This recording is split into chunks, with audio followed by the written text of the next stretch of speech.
పిల్లలకు అప్పుడప్పుడు ఒళ్ళు వెచ్చబడి కొద్దిపాటి జ్వరం రావడం అనేది నిజానికి పెద్ద సమస్య ఏమీ కాదు. అలా అని పిల్లల్లో జ్వరాలను నిర్లక్ష్యం చేయడము అంత మంచిది కాదు. దోమల మూలంగా పిల్లల్లో అప్పుడప్పుడు వైరల్ జ్వరాలు ప్రబలుతూ ఉంటాయి. ముఖ్యంగా మలేరియా, గన్య, డెంగీ జ్వరాలు పిల్లల్ని ఎక్కువగా వేధిస్తూ ఉంటాయి. పిల్లల్ని వేధించే జ్వరాల విషయంలో ఎలాంటి అప్రమత్తత అవసరమో డాక్టర్ని అడిగి ఇప్పుడు తెలుసుకుందాం.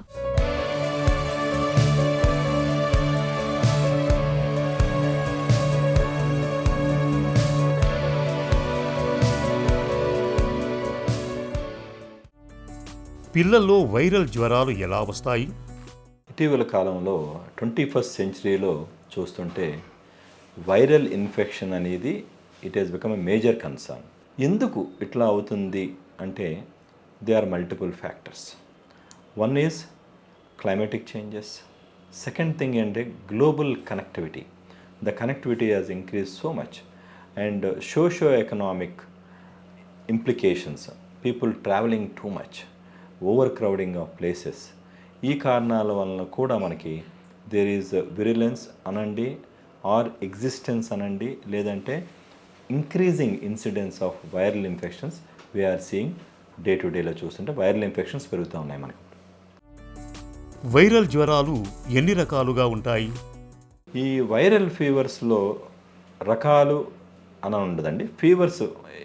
ఫీవర్ అంటూ వస్తే ఇది వైరస్ వలన వచ్చిందా, బ్యాక్టీరియా వలన వచ్చిందా, ఫంగస్ వలన వచ్చిందా, లేకపోతే ఇతర ఏమైనా వేరే ఆర్గానిక్ డిసీజెస్ ఉంటాయి బాడీలో, ఆటో ఇమ్యూన్ డిజార్డర్స్ అని, ఇలాగా అనేక కారణాల వలన ఫీవర్ రావచ్చు.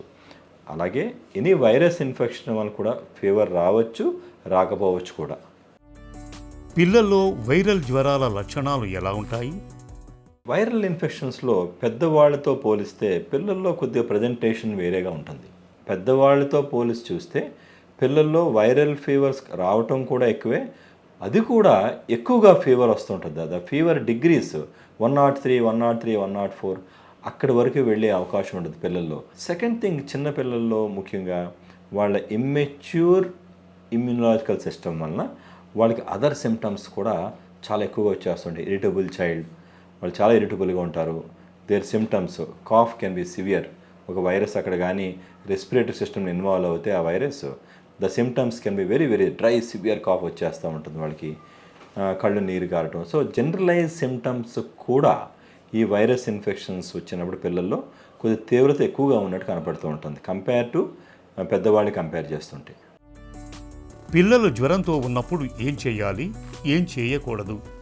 పిల్లల్లో ఈ జ్వరాలు సీజన్ అవనివ్వండి, లేదంటే మామూలుగా జ్వరాలు వస్తున్నప్పుడు ద టెంపరేచర్ పెరుగుతూ ఉంటుంది. సో ముఖ్యంగా మనం డీహైడ్రేషన్కి వెళ్ళిపోతూ ఉంటాం body, and all organs will be becoming week.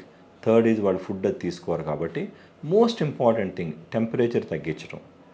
So medications వల్ల తగ్గించడం, లేదా లూక్ వామ్ వాటర్, గోరువెచ్చని నీళ్ళతో కంటిన్యూస్గా టెపిడ్ స్పాంజింగ్ చేయటం వల్ల కూడా మనం we are trying to decrease the body temperature. Third, hydration చాలా ఇంపార్టెంట్ పిల్లలకి అవునండి, పెద్దవాళ్ళకి అవనివ్వండి. ఈ హై టెంపరేచర్స్ ఉన్నప్పుడు ఎందుకు ఇంపార్టెంట్ హైడ్రేషన్ అంటే, హైడ్రేషన్ లేకపోతే the cellular function will come down. Dry అయ్యే కొద్ది కూడా ఇన్ఫెక్షన్ ఇంకా ఎక్కువయ్యే అవకాశం ఉంటుంది. గోరువెచ్చని నీళ్ళతో ఒళ్ళు తొడవడం, టెంపరేచర్ తగ్గించుకుంటాం, గుడ్ హైడ్రేషన్ మెయింటైన్ చేయటం. అదేవిధంగా కొన్ని ఇమ్యూన్ బూస్టర్స్ మనం ముఖ్యంగా వాడుకోగలిగితే ఆ సమయంలో అంతకుముందు కానీ it helps them little bit faster recovery. ముఖ్యంగా vitamin A, vitamin C, zinc, some proteins, వీటి వలన ఏమవుతుందంటే ద ఇమ్యూనిటీ విల్ బి గేడ్ up to fight the infections. Viral జ్వరాలను ఎలా నిర్ధారించుకుంటారు? అన్ని కేసుల్లో కూడా ఇది 100% వైరల్, ఇది 100% బ్యాక్టీరియల్ అని చెప్పలేకపోవచ్చు కొన్ని కేసుల్లో. ఎందుకంటే సిమ్టమ్స్, వైరల్ ఇన్ఫెక్షన్ వల్ల వచ్చిన సిమ్టమ్ బ్యాక్టీరియా వలన వచ్చిన సిమ్టమ్స్ కొన్నిసార్లు ఓవర్లాప్ అవటం జరుగుతూ ఉంటుంది. సో మనం డెఫినెటివ్గా ప్రతి కేసుకి ఇది వైరల్ ఫీవరే అని చెప్పడం కష్టమవుతుంది. కాబట్టి మనం ఏం చేయాలి, కొన్ని ప్రాథమిక పరీక్షలు, ముఖ్యంగా కంప్లీట్ బ్లడ్ పిక్చర్ తీసుకుంటే అదే వైరల్లో అయితే లింఫోసైట్స్ అనే సెల్స్ పెరగటం, అదే బ్యాక్టీరియాలో అయితే న్యూట్రోఫిల్స్ పెరగటం జరుగుతూ ఉంటుంది. అలాగే some acute phase reactant test like C reactive protein అనే టెస్ట్ చేసుకుంటే అది బ్యాక్టీరియల్ ఇన్ఫెక్షన్స్లో కొద్దిగా ఎక్కువ పెరుగుతూ ఉంటుంది. ప్రోకాల్సిటోనిన్ అనే టెస్ట్ చూస్తే బ్యాక్టీరియల్ ఇన్ఫెక్షన్స్లో పెరుగుతూ ఉంటుంది. ఎందుకు ఈ డిఫరెన్షియేషన్ ఇంపార్టెంట్?